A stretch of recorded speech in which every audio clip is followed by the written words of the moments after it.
Second का प्रश्नवाली 6.4 का बहुत ही मस्ट इम्पोर्टेंट क्वेश्चन है। मस्ट इम्पोर्टेंट क्वेश्चन है। ये प्रश्न देखिए, ये बात नोट करो, शांति से सुनो। ये प्रश्न अधिकांश आता ही है ना।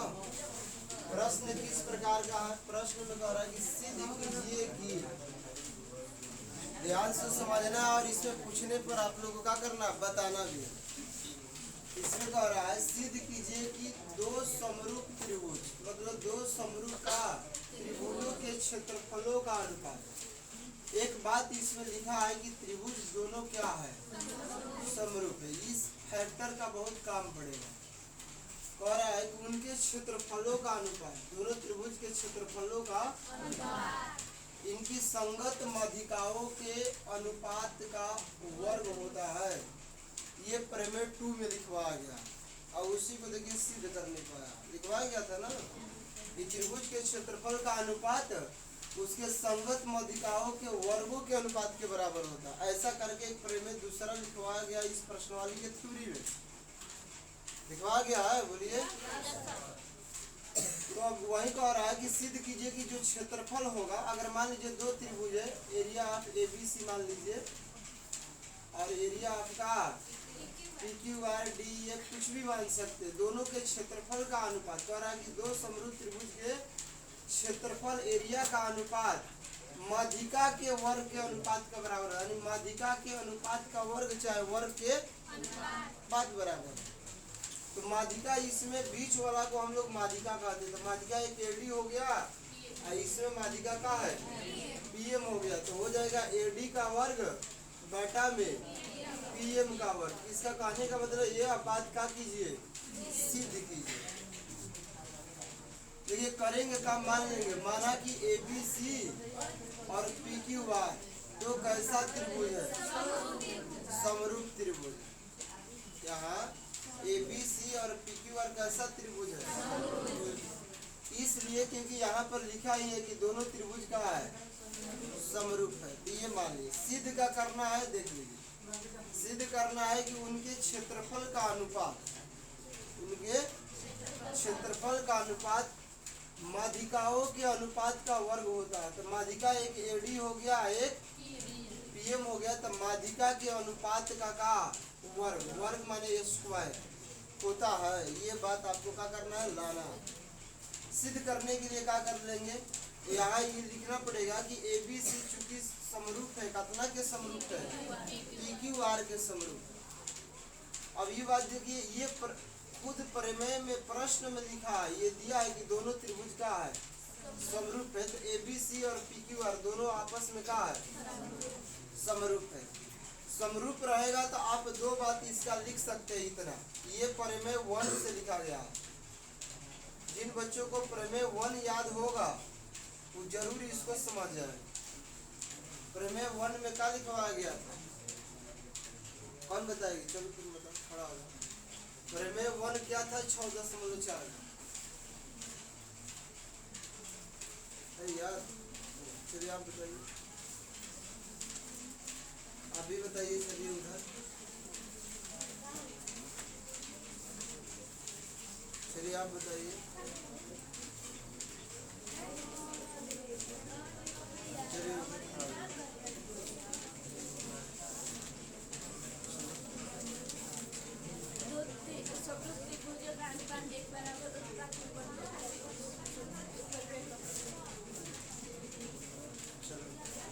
दो समरूप त्रिभुज का अनुपात उनके भुजाओं के संगत में बढ़ता है।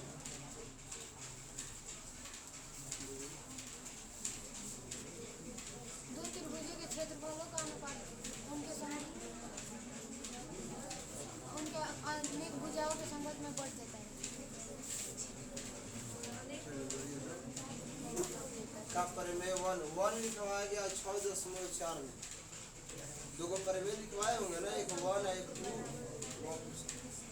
याद, चलो बैठ जाओ, सब बैठ जाओ, किसी का सही नहीं। चलो लड़कों, शामिल कुमार खड़ा हो जाइए। तो खाली बात, प्रमेय 1 का लिखवाया गया।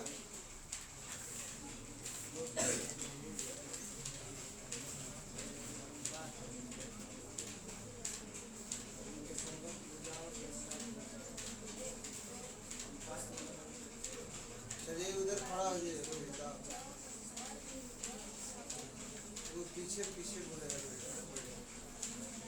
क्या लिखा आ गया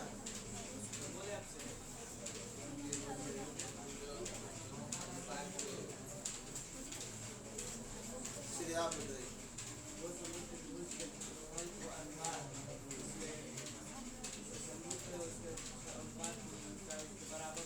चलो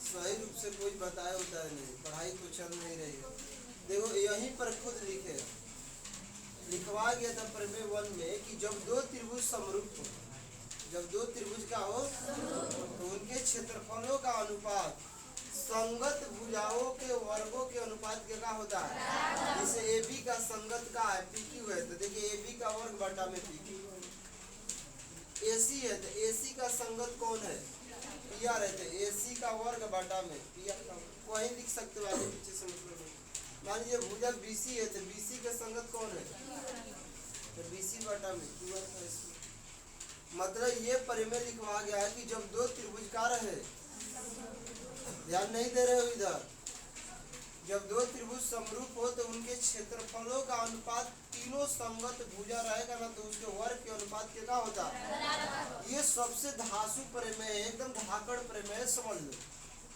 इस प्रमेय को याद करना ही पड़ता है जान बचने वाली नहीं है क्योंकि ये प्रमेय बहुत आएगा इस एक्सरसाइज में अभी बना जितना है कभी कल के जन ये भी सिद्ध करने को आ जाता है तो इसी प्रकार से सिद्ध होगा और ये भी बात जानते हो कि जब दो त्रिभुज समरूप रहेगा मान लीजिए दोनों त्रिभुज बीच वाला को तो ध्यान नहीं देना है ये क्या होगा ए ससुर P को ढकेगा B वाला किसको ढकेगा और C वाला किसको ढकेगा R को तो ये तीनों कोण भी आपस में क्या होगा A बराबर हो जाएगा P का C बराबर हो जाएगा R का B बराबर हो जाएगा Q का अगर दो समरूप त्रिभुज है तो लिखने का ऑर्डर है इसका तीनों कोण यानी इसका तीनों मूड़ी बराबर कर देना दूसरा आप ये भी लिख सकते हैं कि समरूप है तो एरिया का अनुपात ऐसा हो जाए तो कोई दिक्कत है तो यहाँ तक हम लोग जो लिखे हैं इसको आपको क्या करना है ये केवल लिखा गया है इस प्रमेय 1 से लिखा गया है जो आपको याद है तो उसी से लिखना है इसमें ज़्यादा कुछ करना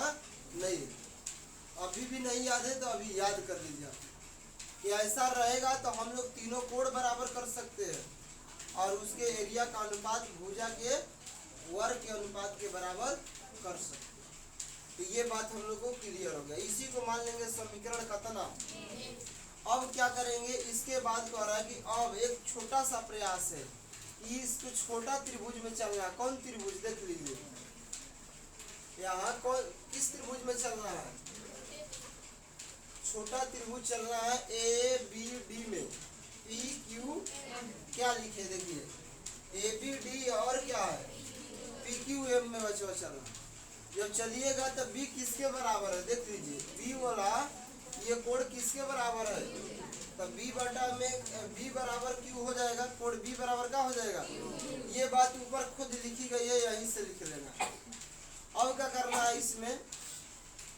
भुजा का अनुपात देख लीजिए AB अगर ये दोनों त्रिभुज बड़ा वाला समरूप था तो AB किसको ढक लेगा क्योंकि यहाँ देखिए ABC समरूप है PQR के जब समरूप है तो ये जो बड़ा त्रिभुज बना था इसमें AB किसको ढक लेगा तो AB बटा यहाँ पूरा BC था तो BC किसको ढक लेगा पूरा यहाँ R था ना इसको चलिए टोटल बना देते आप तो समझ गए होंगे आप लोग तो ये पूरा BC जो होगा QR के बराबर बाटा में आ जाएगा ये संगत भुजाओं का अनुपात क्या हो जाएगा अब देखिए AB बटा PQ जो कहते हो अब BC के लिए क्या लिख सकते हैं आप ये बात 2 दिन से बता रहे BC के लिए आप क्या लिख सकते हैं और इसी तरह QR है QR तो इसके लिए क्या लिख सकते हैं 2QM लिख सकते हैं 2 से 2 का हो जाएगा कटेगा ये वाला आ गया देख लीजिए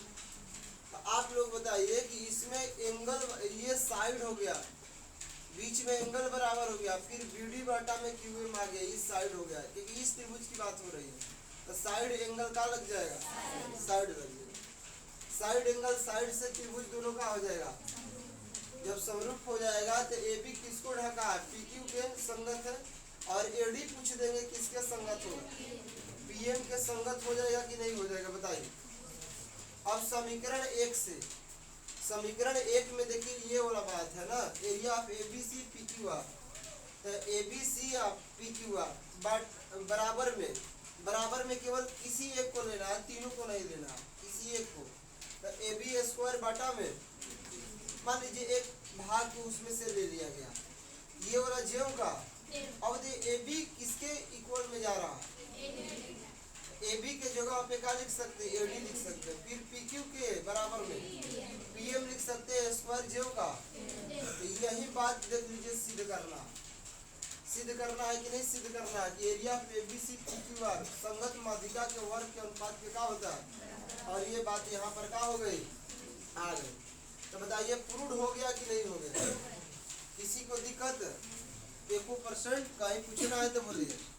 आप लोग प्रमेय 1 और का प्रमेय 2 अभी जाते हैं, ये प्रमेय क्या हो जाएगा। अब देखो ये क्वेश्चन आएगा, मान लीजिए ये क्वेश्चन पूछने का 2 तरीका, हालांकि ऐसे लिख देगा तो ऐसे सिद्ध करना पड़ जाएगा, और नहीं तो क्या ये नहीं लिखेगा, खाली यही लिख देगा कि दो समरूप त्रिभुजों के क्षेत्रफलों का अनुपात संगत माध्यिकाओं के वर्गों के अनुपात के बराबर होता है, उसे सिद्ध कीजिए। तो बात तो दोनों एक ही है ना, तो दोनों तरीका से इसको आपको प्रूव करने का सबसे नॉर्मल नियम बताए, बहुत आसान। ये आपको समरूप है तो ये बात पहले लिख लेना, क्लियर कर लेना, इसलिए समझा रहे आपको, बोर्ड पे खुद बुलाएंगे बनाने के, समझे रहोगे तभी किसी को बता पाओगे या बना पाओगे। इस मकसद से पढ़ो, पढ़ाई कई तरीका से। एक तैयारी करने वाले बच्चे होते, मान लीजिए जॉब की तैयारी करना है आपको, अभी आपको बोर्ड की तैयारी करना है, तो उनका व्यू होगा कि हम कैसे उसको क्या कर रहे हैं, यहाँ नहीं याद होगा, घरे जाके पढ़ेंगे, 2 बार रिविजन करेंगे या कहीं से देख कर लेंगे। एक वो व्यू होता है, एक होगा हमें किसी को पढ़ाना। इस मकसद से अगर जो बच्चा पढ़ेगा ना, भले पढ़ाए या ना पढ़ाए, उसका सोच है कि किसी को बताना ये चीज जरूर है कि आप परफेक्ट 100% समझोगे, इसलिए क्योंकि आपका दिमाग बना रहेगा, भाई अगला को बताना है, जब हम ही नहीं समझ पाएंगे तो उसको क्या बताएंगे। तो इस व्यू से थोड़ा पढ़िए कि हमें क्या छोटे भाई बहन हो या कहीं बोर्ड पर बनवाना हो तो कैसे हम बना पाएंगे, क्योंकि उसको पूरा बढ़िया से समझना पड़ेगा आपको A to Z, तब न बना पाएंगे आप। इसीलिए पूरा केयर कीजिए कि ये वाला समरूप रहेगा तो ये बात आसानी से लिख लेना है, ये लिखने के बाद ये दोनों छोटा त्रिभुज को समरूप कर देना है। समरूप करने का भी आसान नियम है, ए बी बाटा में पी क्यू आ जाएगा और बी डी बाटा में क्या आ जाएगा, क्यू एम, बीच का क्या आ जाएगा, कोण पहले से ही बराबर है, तो साइड एंगल साइड से ये दोनों त्रिभुज का हो जाएगा, समरूप हो जाएगा।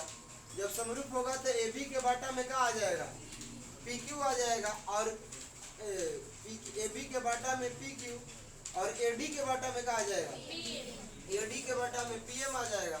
समीकरण 1 से लिख लेंगे ये वाला बात, इसको केवल इसमें जरूरत के अनुसार देखना है, किसी को आप ले सकते, ये नहीं कहा गया, लेकिन यहाँ ध्यान देना है कि ए डी बटा P M A B P Q के बराबर है, तो इसीलिए इसको लेने से उपयुक्त रहेगा, सूटेबल होगा। सूटेबल माने सबसे बढ़िया होगा। तो ए बी के जगह पे ए डी या पी क्यू के जगह पर, तो बताइए कितना लोग अब इसको बना देंगे। भी कभी डर जो होता है ना, बहुत फायदा होता है। डर रखना चाहिए कि नहीं रखना चाहिए, कहा गया डर के आगे जीत है, सुने हो ना, मतलब कि डर भी रखना है और नहीं भी रखना, लेकिन कहावत है डर के आगे जीत है। डर है तो कभी जीत भी हो जाता, और कोई बोलते हैं डरना नहीं चाहिए। ये सब क्यों हो रहा, हम इसको मानते हैं कि डर भी होना चाहिए, क्या कि कुछ डर से आपका कैरियर बन जाएगा। जिससे आपको डर लग रहा आज नहीं साइंस याद करके जाएंगे या सोशल सर बहुत पीटेंगे, भाई आपका तो पिटाई हो रहा, तुम पढ़ शौक से नहीं रहे हो, डर से पढ़ रहे हो कि ठंडा का मौसम है और हाथ पे घाव लगे, भाई छोड़ो हटाओ, जागिए के रात में पढ़ लो, सब बड़ा तबाह करेंगे। आपने डर कर पढ़ रहे हैं और बाद में पता चला रिजल्ट कि आपको पूरे विषय ही पूरा कंप्लीट याद है, बाद में आप कहोगे डर तो लग रहा था लेकिन आज मजा आ रहा है, पूरा याद। तो कभी कभी डर आपका फ्यूचर बना देता है कि नहीं। अगर डर नहीं होगा, सर क्या करेंगे, पीटेंगे तो क्या हो जाएगा, क्लास से निकल जाएंगे। अगर डर नहीं रहता तो आप क्या करते हो, याद नहीं कर पाते, पूरा फ्यूचर ही आपका खराब हो जाता। तो कभी कभी डर जो होता है ना, बहुत अच्छा बेनिफिट पहुंचाता है। लेकिन डर क्या होना चाहिए, एक सही डायरेक्शन में होना चाहिए। अभी नहीं कि गलत काम कर रहे हैं और कह रहे को डरा रहा है। अरे भाई, गलत काम में तो डर लगवे करेगा, बात है कि नहीं। उसमें आपकी गाला भी कट सकती है, तो बड़ा सावधानी रहा। चलिए फिर से इसको आप लोग बताइए, कितने लोग आप बना। 7 नंबर प्रश्न को समझाने का प्रयास करेंगे, लिखे नहीं है इसको। सिद्ध कीजिए कि एक वर्ग की किसी भुजा पर, देखो सवाल पूछ देंगे, अभी प्रश्न पूछ देंगे। खड़ा हो जाओगे तो मुकेश, खड़ा हो जाओ। किसी कह रहा है कि एक वर्ग की किसी भुजा पर बनाए गए समबाहु त्रिभुज का क्षेत्रफल, इसका क्षेत्रफल, समबाहु त्रिभुज का क्षेत्रफल। वर्ग के किसी भुजा पर, ध्यान देना है, वर्ग में 4 भुजा होती है, तो कह रहा है किसी भुजा पर, यह नहीं कि बाउंड है कि इसी भुजा पर बनाइए, किसी भुजा पर बनाए गए कौन त्रिभुज, समबाहु त्रिभुज। मतलब वर्ग के भुजा पर आपको क्या बनाना है, तो समबाहु त्रिभुज का क्षेत्रफल उसी वर्ग के एक विकर्ण पर, मतलब उसी वर्ग का एक विकर्ण, विकर्ण कब होगा वर्ग में, खींच देंगे 2 विकर्ण ना, तो विकर्ण पर बनाए गए समबाहु त्रिभुज के क्षेत्रफल का आधा होता है। भुजा वाला अगर क्षेत्रफल 2 होगा तो विकर्ण वाला क्षेत्रफल 4 होगा, क्योंकि विकर्ण वाला दुगना होगा और भुजा वाला क्षेत्रफल क्या होगा, आधा होगा। तो यहाँ 2 प्रश्न बनेगा आपसे पूछने का। पहला बनेगा समबाहु त्रिभुज आपस में क्या होते हैं, सभी समबाहु त्रिभुज लिखवाया गया ना, क्या होते हैं, समरूप होते हैं। तो ये 1 नंबर का हो गया। दूसरा, वर्ग के विकर्ण का, वर्ग का विकर्ण क्या होगा, लिखा है ना इस पर कि वर्ग के विकर्ण पर बनाए गए समबाहु त्रिभुज। वर्ग के विकर्ण क्या होता है, फॉर्मूला कोई बताएंगे इसमें से, √4 गुणे 4, तो रूट रुकवे नहीं करेगा, तो बाहर आ जाएगा। और बोलिए कोई, √2 गुणे भुजा होता है, क्या होता है, वर्ग का विकर्ण का सूत्र होता है बच्चों। अगर कोई पूछ देगा कि ऐसा वर्ग है तो बताओ ये विकर्ण क्या होगा, तो तुम लोग हुमच कर बता देना कि √2 गुणे भुजा, ये माने भुजा होगा, ये वर्ग का विकर्ण का फॉर्मूला। तो आओ, सभी समबाहु त्रिभुज आपस में क्या होते हैं, समरूप होते हैं। चलिए तो इस क्वेश्चन को खूब मजे से, चलिए ये क्वेश्चन नंबर आपका 7 है। चलिए तो आप सभी लोग इसको एक बार फिर से रिपीट कर लीजिए। सबसे पहले है कि ये सिद्ध करना, ये क्या करना है, सिद्ध करना है। इसके सिद्ध करने के लिए दोनों त्रिभुज आपस में क्या कर देंगे, समरूप, समरूप करेंगे, क्योंकि इसकी नाता बरियार है। कौन सा त्रिभुज है, और जानते हैं कि समरूप रहेगा तो उनके क्षेत्रफल का अनुपात संगत भुजा के वर्ग के अनुपात के क्या होता है। जैसे ए है तो ए के संगत में कितना हो जाएगा, √2a हो जाएगा। ये स्क्वायर कर देंगे, ऊपर स्क्वायर रहेगा, नीचे 2 बार लिखाएगा, तो ये 2 से रूट खत्म हो जाएगा, तो 2 हो जाएगा, और ए पर स्क्वायर होगा तो ए स्क्वायर से ए स्क्वायर कट जाएगा, तो एक तिरछा तिरछी का कर लेंगे बच्चों, गुणा कर लेंगे। गुणा करने पर ये वाला परिणाम आ जाएगा। ठीक, तो बेहतर तैयारी, बेहतर रिजल्ट आ गया हम लोग। कोई दिक्कत है, हाला नहीं करना है। देखिए इसमें क्या कर रहा है, 8 नंबर में कह रहा है, कह रहा है कि एक त्रिभुज है जिसका नाम है ABC और BD। एक त्रिभुज है बच्चों जिसका नाम है ABC और इसी में बना है BD। देख लो BDE इसी में बन जाएगा कि नहीं बन जाएगा। B कह रहा है कि BC का मध्य बिंदु है, तो आपस में बराबर हो जाएगा ना। B किसका मध्य बिंदु है, BC का मध्य बिंदु है, मध्य बिंदु है, मध्य बिंदु है, तो यहाँ पर हो जाएगा BD किसके बराबर हो जाएगा,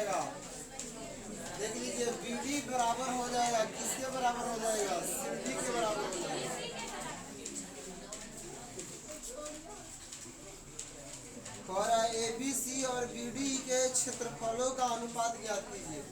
अगर बताइए आप ही लोग, अगर BC बराबर लिखेंगे तो क्या लिखना पड़ेगा? अरे समझ में क्यों लिखे रहे, कभी से बता रहे हैं हम कि BC अगर लिखेंगे तो BD के दुगना हो जाएगा ना। तो BD के चाहे BD प्लस CD कर लेंगे। जैसे में देख लो BD प्लस कितना अब बराबर पूरा क्या लिखाएगा, आधा आधा जोड़ोगे तो पूरा हो जाएगा BC। अब BD रहेगा और CD को हटा सकते हो क्योंकि CD किसके बराबर है? BD के बराबर है। बराबर में BC, एगो BD 2BD बराबर क्या लिख सकते हो? इसलिए BC बराबर कर दिए कितना। अब जरा इनके क्षेत्रफल का निकालिए अनुपात।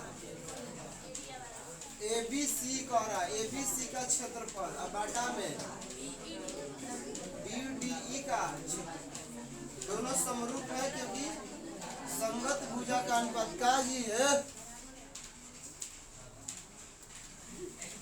तो BD बाटा में हो जाएगा कितना, बड़ा वाला का भुजा हो जाएगा BC और छोटा वाला का भुजा हो जाएगा।